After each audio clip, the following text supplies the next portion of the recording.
Assalamualaikum warahmatullahi wabarakatuh. Saya Lena Dwi Prestiani dari kelas C5 dengan NPM 2054014446246 akan menjelaskan mengenai pengenalan pada program SPSS.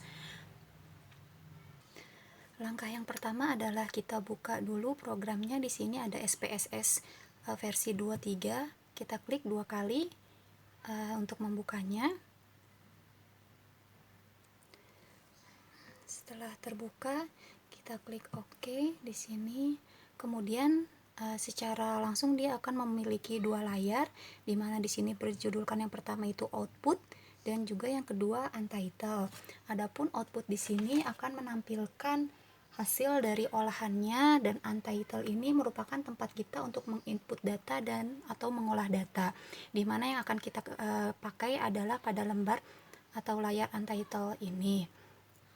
Kemudian kita akan melihat di sini ada menu atau menu bar di atas ini, dari file, edit, view data, transform, analyze, direct marketing, grabs, utilities, add-ons, window, dan help.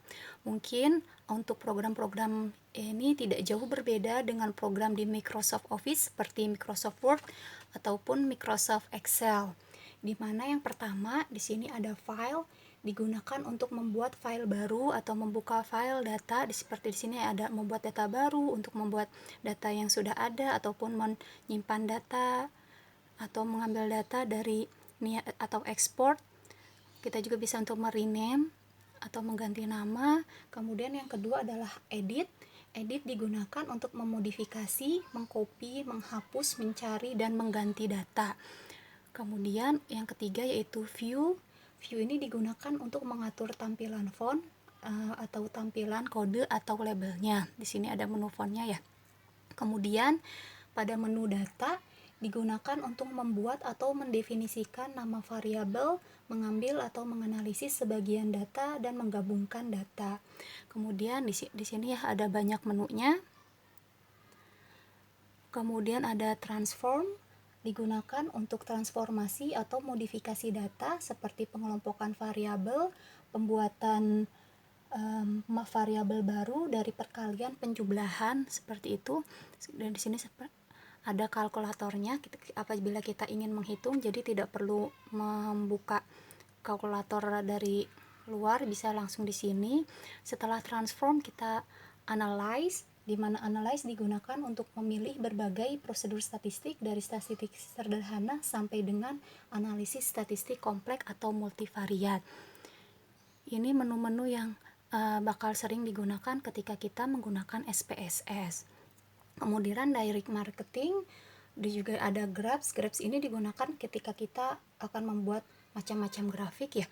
Ada grafik bar, pie, garis, histogram, dan lain sebagainya.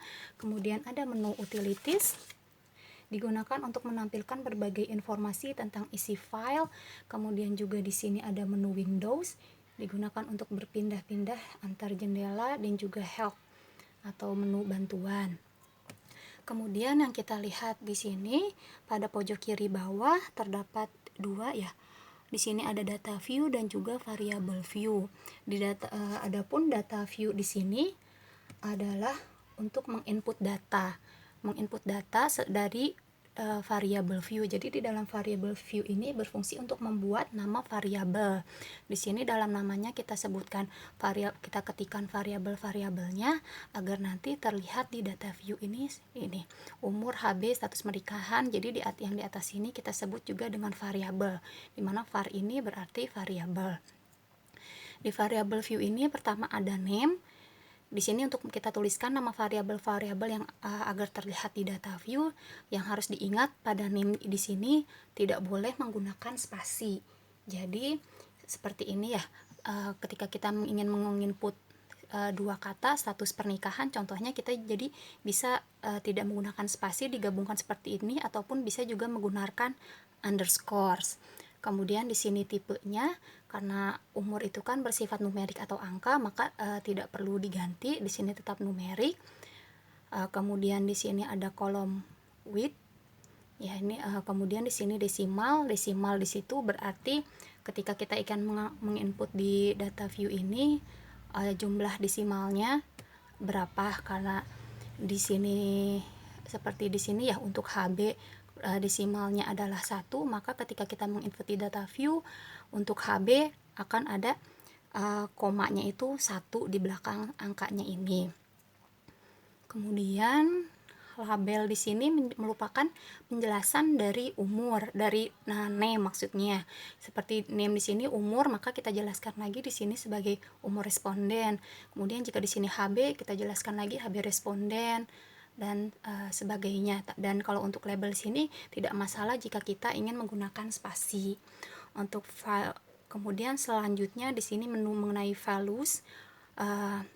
Nanti ketika kita mengklik di sini maka akan keluar seperti ini. Kita klik saja, ini kita untuk memasukkan, misalnya yang ini contohnya yang sudah dikerjakan ya, kita klik misalnya 0, kemudian di labelnya tulis misalnya belum menikah, maka nanti akan muncul seperti ini, seperti itu. Ataupun kita contoh yang sudah dibuat tadi, kita masukkan 0 untuk di sini 0 untuk anemia, dan labelnya kita tulis di sini klik anemia, seperti itu.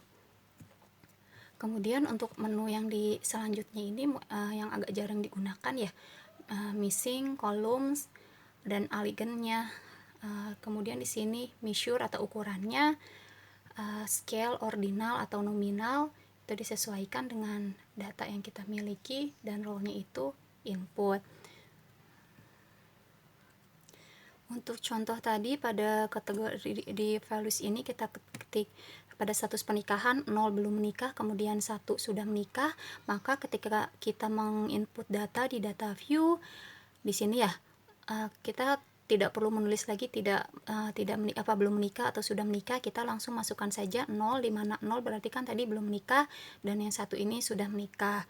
Untuk HB kategorik juga kita bisa masukkan tadi sesuai dengan yang sudah dimasukkan di sini. Untuk angka 0 anemia dan 1 tidak anemia. Jadi ketika kita masukkan di sini, kita tinggal tulis angkanya saja langsung 0 atau 1, seperti itu. Mungkin sudah cukup mengenai pengenalan program SPSS yang sudah saya jelaskan. Mohon maaf apabila ada kekurangan maupun kesalahan. Terima kasih. Wassalamualaikum warahmatullahi wabarakatuh.